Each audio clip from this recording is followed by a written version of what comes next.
वक्त हमेशा साजगार नहीं रहता। कभी तो चमकती चमकीली धूप का सामना हम करते हैं और कभी घने अंधेरों के साए में हमारा जीवन डूब जाता है। कई बार ऐसा लगता है कि मौसम खुशगवार है और कई बार वीरानियों का सामना करना पड़ता है। इस रंग बदलती दुनिया में कुछ भी ऐसा नहीं है जो बदल न रहा हो। हर पल हर क्षण चीज़ें बदलती रहती हैं और ऐसे मौसम में कई बार ऐसे हालात का सामना करना पड़ता हमें जिसकी हमें उम्मीद नहीं थी। हम कभी सपने में भी ये नहीं सोचते कि शायद ये दिन भी हमें देखने पड़ेंगे। और जब कभी ऐसे दिन आते हैं तो उस मुश्किल दौर में फिर क्या चीज़ है जो काम आती है।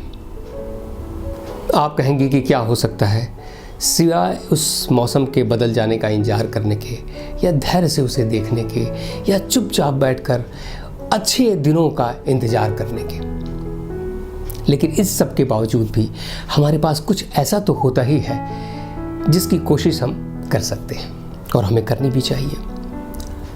ऐसे ही हालात में जबकि 2008 में मंदी का दौर था, सारी दुनिया मंदी के चपेट में थी, टिम चेन की भी नौकरी चली गई। वो हेज फंड में काम करते थे और जब रिसेशन आया तो बहुत सारे फंड्स बंद हुए, बहुत सारी कंपनियां बंद हुई, उसमें उनकी नौकरी भी चली गई। इस मायूसी के आलम में टिम क्या करते? चुपचाप इधर उधर घूमने के, नौकरी ढूंढने के अलावा उनके पास कोई चारा नहीं था। लेकिन वक्त था कि उन्हें बार बार मायूसी करता जा रहा था। ऐसे में एक दिन उनके सिस्टर का, उनकी बहन का फ़ोन आया कि टिम ज़रा ये पता करो कि जो क्रेडिट कार्ड्स हैं उसमें किस कंपनी का क्रेडिट कार्ड सबसे सस्ता है और किस में अच्छे बेनिफिट हैं। अब टिम को एक मौका मिल गया, एक काम मिल गया, टिम लग गया इस काम में। टिम ने बहुत सारी कोशिशें की, बहुत सारी कंपनियों में फ़ोन किए, पता करने की कोशिश की। टिम को ये लगा कि ये पर्सनल फाइनेंस के सिस्टम में कोई एक प्लेटफॉर्म नहीं है जहाँ पर तुलनात्मक रूप से कंपैरेटिवली ये पता चले कि ये इस कंपनी का क्रेडिट कार्ड अच्छा है, उस कंपनी के क्रेडिट कार्ड में ये सुविधा है, उसमें ये बेनिफिट है, उसमें ये वो सस्तापन है। काफ़ी मुश्किलों के बाद टिम को ये समझ में आया कि ये तो एक मौका है, ये तो एक अवसर है। और तब टिम ने सोचा कि हमें पर्सनल फाइनेंस के लिए एक कंपनी बनानी चाहिए और उन्होंने कंपनी की नींव डाली जिसका नाम नर्ड वॉलेट है। आप जानते होंगे नर्ड वॉलेट के बारे में।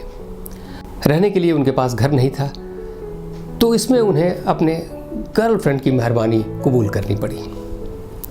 और टिम आज कहते हैं कि अगर मेरी नौकरी नहीं जाती तो आज मैं इतना बड़ा आदमी नहीं होता। तो दोस्तों, कहीं ऐसा तो नहीं है कि ये जो मुश्किल दौर है, ये जो परेशानियों का वक्त है, ये कहीं आपके लिए कोई मौका लेकर आया है? ज़रा इधर उधर गहराई से देखिए, सोचिए, संभवतः ऐसा हो, क्योंकि कुदरत के खेल बहुत निराले हैं। और ऐसा ही कुछ हुआ था जब सेकेंड वर्ल्ड वॉर के टाइम में जापान पूरी तरह नष्ट नाबूद हो गया था। जगह जगह बम गिराए जा रहे थे और ऐसे में ही सियोचिरो होंडा की फैक्ट्री भी नष्ट नाबूद हो गई। बहुत मुश्किल से उन्होंने पिस्टन बनाने की एक कंपनी बनाई थी और एक फैक्ट्री लगाई थी जो नष्ट हो गई इस बम्बार्डम में। न पैसे न घर, मुश्किलों का दौर पूरे जापान पर ही था। तो बेचारे होंडा की क्या औकात की वो उससे निकल पाए। ऐसे में लोग गाड़ियों का इस्तेमाल ही नहीं कर रहे थे, मोस्टली लोग साइकिल पर चला करते थे। सियोचिरो ने सोचा कि क्या हो कि अगर हम साइकिल में कोई मोटर का इस्तेमाल करके हम इसमें फिट करें और फिर एक ऐसी साइकिल बनाएं जिसमें पेंडल मारने की ज़रूरत ना हो, साइकिल चलती रहे। और इस कोशिश में होंडा कामयाब हुए। उन्होंने एक साइकिल बनाई और जब उस साइकिल पर चढ़ के निकले तो उनके दोस्तों को बड़ा मज़ा आया। उन्होंने कहा, दोस्त एक मेरे लिए भी बनाइए आप इस तरह की। और इस तरह पर्सनल रिक्वायरमेंट पर उन्होंने बहुत सारे लोगों के लिए साइकिल में मोटर फिट करके एक ऐसी साइकिल बनाई जो फ्यूचर में आगे चलकर मोटरसाइकिल बनी। और वहाँ से धीरे धीरे करते करते होंडा ने इतनी बड़ी कंपनी बना ली कि आप होंडा को जानते हैं, होंडा की कार, होंडा की बाइक, होंडा की मोटरसाइकिल, ऐसी बहुत सारी चीज़ें हैं जो होंडा के स्कूटर्स।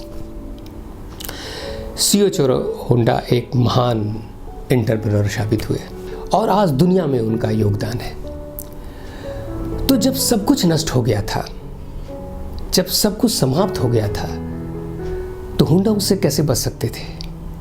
वो सारी मुश्किलें जो सारे लोगों पर लाजिम थी वो होंडा पर भी थी, पर इस सब के बावजूद भी उन्होंने हौसला नहीं खोया। उन्होंने ये कोशिश की कि ये जो चीज़ें आज हमारे पास हैं, आज जब हमारे पास कुछ नहीं है, हमारे पास फैक्ट्री नहीं है, हमारे सारे कारोबार डूब गए, जब सब कुछ हमारा डूब गया है तो क्या कर सकते हैं?